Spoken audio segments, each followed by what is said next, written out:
महाराष्ट्र के विधायक गोपीचंद पडळकर द्वारा सांगली में आयोजित एक सभा के दौरान ईसाई धर्मगुरुओं के खिलाफ कथित आपत्तिजनक और भड़काऊ बयानबाजी के विरोध में ईसाई समाज के लोगों ने बार्शी शहर पुलिस थाना परिसर में जोरदार प्रदर्शन किया।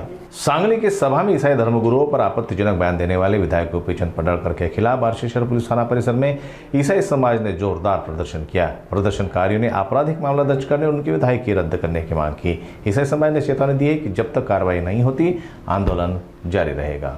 मागील काही दिवसापूर्वी स्वर्गवासी ऋतुजा राजकीय नावाची एक आमची बहीण तिने आत्महत्या केली।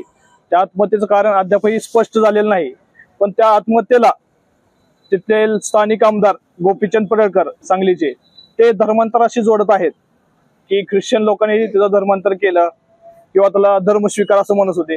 ते कुठलेही कारण अद्यापही स्पष्ट झालेलं नसताना वारंवार ख्रिश्चन समाजाला त्यांनी टार्गेट करणं, वारंवार ख्रिश्चन समाजाच्या देवताचा तिरस्कार करणं, टिंगल उडवणं, त्यानंतर उघड त्यांनी भरसभेत सांगली येते की तुम्ही ज्या तुमच्या घरी किंवा गावात ख्रिश्चन धर्मगुरू येत असतील तर त्यांना तुम्ही जीवे मारा, त्यांचा सैराट करा, असे केल्यावर 11 लाख बक्षीस तुम्हाला मी देईल असे त्यांनी जाहीर सभेत आवाहन केलेलं आहे। ही डायरेक्टली आमच्या ख्रिश्चन धर्मगुरूंना त्यांनी धमकी दिलेली आहे, मारण्याची सुपारी दिलेली आहे आणि हा सुपारीबाज गोपीचंद पडळकरचा आम्ही निषेध करतो। जर एखादा माती फिरू पैशाच्या द्वेषापोटी जर आमच्या धर्मगुरूला मारला तर या सर्वस्वी जबाबदार गोपीचंद पडळकर असतील। या सर्व गोष्टीमुळे सर्व ख्रिश्चन समाज अस्वस्थ झालेला आहे।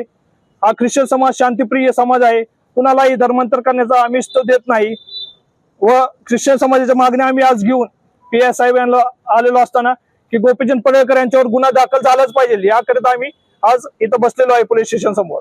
तसं पाहिलं तर आम्ही कधीच आता रस्त्यावर उतरले नाही, ख्रिस्ती समाज कधीच रस्त्यावर उतरला नाही किंवा कुठल्याही अपेक्षा आम्ही केलेल्या नाहीत, पण आज पहिली वेळ आहे की आम्हाला त्यासाठी रस्त्यावर यावं लागलं। याचं कारण एकच आहे की गोपीचंद पडळकर जे आमदार आहेत एक प्रतिनिधित्व करत आहेत जनतेचं आणि अशा व्यक्तीने धर्मगुरूंना मारणं, सुपारी देणं आणि त्यांना सैराट करण्यासाठी बोलणं ही निंदनीय आहे आणि होऊ शकते की येणाऱ्या दिवसामध्ये महाराष्ट्रामध्ये असे काही गुन्हे होऊ शकतात की धर्मगुरूंना मारण्याचे सुपारीमुळे लोकांना मारू शकतात आणि धर्मगुरूचा जीव जाऊ शकतो।